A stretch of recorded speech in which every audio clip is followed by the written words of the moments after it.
ओम नमः शिवाय, जय श्री महाकाल। तो सावन का पवित्र महीना चल रहा है और कल है बहुत ही खास दिन। तो आपको अपनी मनोकामना पूर्ति के लिए इस खास तरीके से उपाय कर लेना है। उसके बाद भोलेनाथ आपकी सारी कामनाएं, सारी इच्छाएं पूर्ण करेंगे। अब वो इच्छा आपकी चाहे धन की प्राप्ति के लिए हो, नौकरी में उन्नति के लिए हो या व्यापार में वृद्धि के लिए हो, कौन सी भी इच्छा है, आपको ये 7 काले तिल लेकर ये उपाय कर लेना है। तो पूज्य गुरु जी की कथा को सुनकर ही ये उपाय बहुत अच्छे से समझाएंगे। उसके पहले इस वीडियो को लाइक कर दें और चैनल पर नए हो तो सब्सक्राइब जरूर करिए। देखिए, इस वीडियो में हम आपको 2 उपाय बताएंगे। तो इस उपाय में जो सबसे पहली सामग्री हमें चाहिए वो है काले तिल। तो आपको काले तिल लेने हैं। कितने लेने हैं? तो 7 काले तिल आपको ले लेने हैं। और जो काले तिल आप लो वो कहीं से भी खंडित नहीं होने चाहिए, मतलब कि आके पूरे जो काले तिल होते हैं इस प्रकार से आपको 7 काले तिल ले लेने हैं। इसके बाद जो अगली सामग्री है वो है लोटा। तो आपको लोटा लेना है। और यहाँ पर कौन सा लोटा लेना है? तो आपको स्टील का लोटा लेना है। ये उपाय थोड़ा अलग तरीके से करेंगे, इसलिए आपको स्टील का लोटा ले लेना है। और फिर इसमें आपको अपने घर से जल भर लेना है। इसके बाद जो अगली सामग्री है वो है दूध। तो आपको दूध लेना है। और दूध कौन सा लेना है? तो आपको कच्चा दूध लेना है। कितना लेना है? 1-2 चम्मच। 1-2 चम्मच अगर आप दूध लेते हो तो भी काफ़ी है। अब इसके बाद क्या करना है? आपके पास ये जल का लोटा, ठीक है, इसमें आपने जल भर लिया था।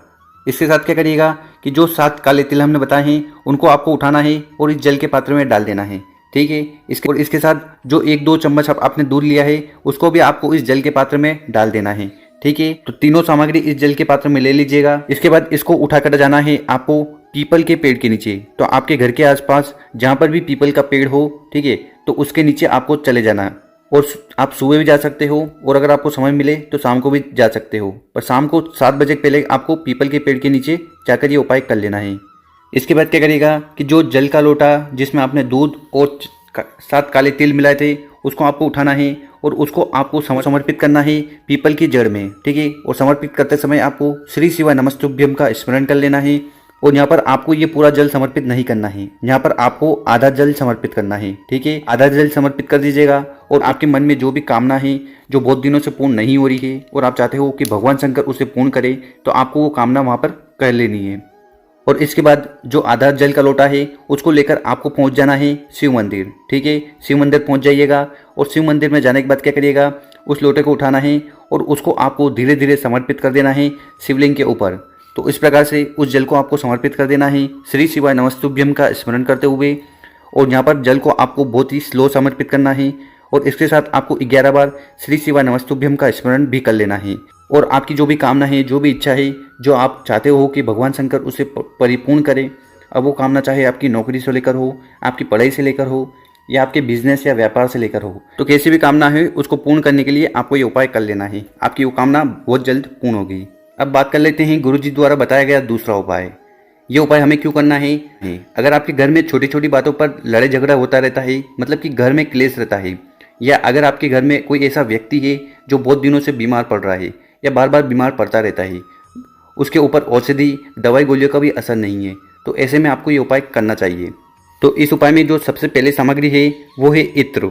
तो इत्र आपने देखा होगा, जो सुगंधित पदार्थ होता है वो आपको लेना है। देखिए, एक तो होता है परफ्यूम, ठीक है, इसमें भी खुशबू आती है, पर आपको परफ्यूम नहीं लेना है। आपको इस प्रकार से जो इत्र आता है ना, पूजन सामग्री स्टोर पर आपको ये इत्र मिल जाएगा, 10-20 रुपए का होता है, ठीक है। तो ये आप ले लीजिएगा। तो कितनी लेनी है? 1 सीसी ले लीजिएगा।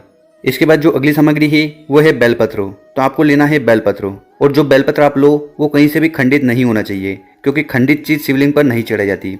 तो यहाँ पर आपको लेना है 5 बेलपत्र। और अगर ऐसी कोई मजबूरी है कि आपको बेलपत्र नहीं मिल पाते, तो कुछ मत करिएगा, शिव मंदिर जाइएगा एक जल का लोटा लेकर और शिवलिंग पर जो भी बेलपत्र चढ़ी हुई हो उसको उठाइएगा, उसको शुद्ध जल से धोइएगा और अपने उपाय में उपयोग कर लीजिएगा। इसके बाद जो अगली सामग्री है वो है लोटा। तो आपको 1 लोटा लेना है। लोटा तांबे का होना चाहिए, ठीक है। इसके साथ इसमें आपको अपने घर से जल भर लेना है। जल को आपको अपने मटके से भरना है, अपने परिंदे से भरना है, जहाँ पर पितरों का स्थान होता है वहाँ से जल को भरकर आपको ले जाना है। अब इन सभी सामग्री को लेकर आपको पहुँच जाना है शिव मंदिर, ठीक है। शिव मंदिर पहुँच जाइएगा। और ये जो उपाय हम बता रहे हैं ये उपाय आपको विशेष दिन करना है।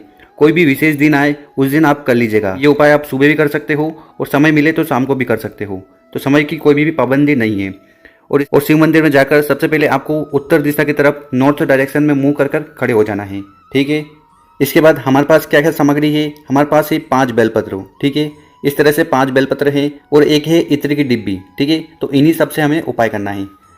तो सबसे पहले क्या करना है कि जो आप अपने साथ इत्र लाए हैं ना, इससे हमें उपाय करना है। तो क्या करिएगा, इस इत्र को थोड़ा सा निकाल लीजिएगा और जो बेलपत्र की नीचे वाली डंडी होती है, ये देखिए, ये इस जगह पर आपको इत्र थोड़ा थोड़ा लगाना है आपको, ठीक है। तो इन 5 बेलपत्र पर आपको नीचे वाली जो डंडी है इस पर इत्र लगा देना है। आपको इत्र यहाँ पर नहीं लगाना है, बेलपत्र के ऊपर आपको इत्र नहीं लगाना है, इस चीज़ का विशेष ध्यान रखिएगा।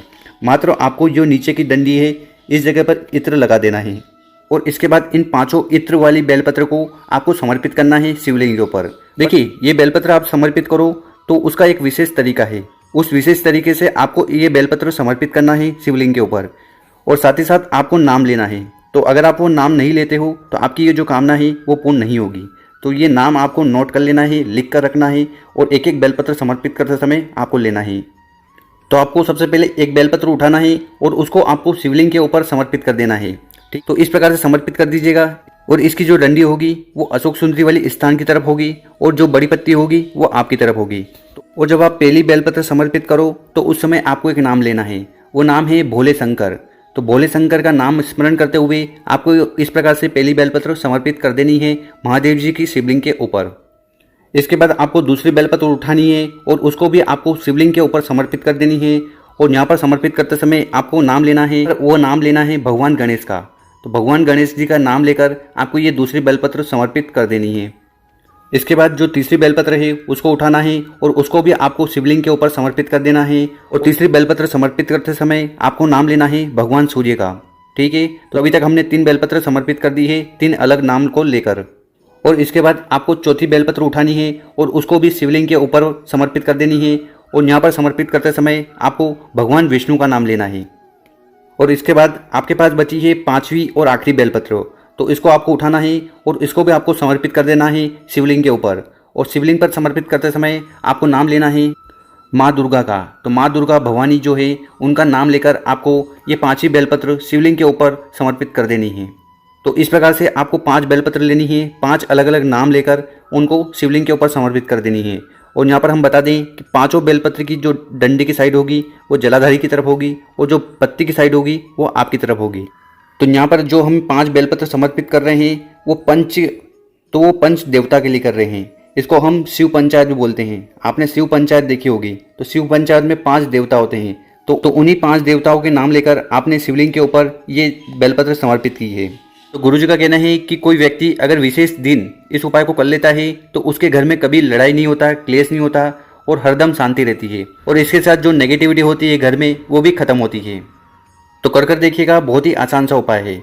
और ये जो उपाय हमने बताया है ये सिर्फ आप मंदिर में ही जाकर कर सकते हो। मंदिर के अलावा इसको आप अपने घर पर नहीं कर सकते। और अगर आप चाहो तो बेल पेड़ के नीचे, जो बेलपत्र का पेड़ होता है उसके नीचे भी आप ये उपाय कर सकते हो। तो यहाँ पर हमने क्या बताया है, तो यहाँ पर हमने बताया है 5 बेलपत्र को लेना है, शिवलिंग के ऊपर समर्पित करना है अलग अलग नाम को लेकर। उसके बाद अगर आपके घर में अशांति फैली हुई है, क्लेश रहता है, ठीक है, या नेगेटिविटी है, तो उसको खत्म करने के लिए आपको ये उपाय कर लेना है। और इसके बाद जो एक जल का लोटा आप अपने साथ लाए थे उसको आपको शिवलिंग के ऊपर समर्पित कर देना है श्री शिवाय नमस्तुभ्यम का स्मरण करते हुए। और इसके बाद आपकी मन में जो कामना है, जो डर है, जो समस्या है, वो चीज़ वहाँ पर आपको बता देनी है। तो कर देखिएगा, किसी भी खास दिन आप ये कर सकते हैं।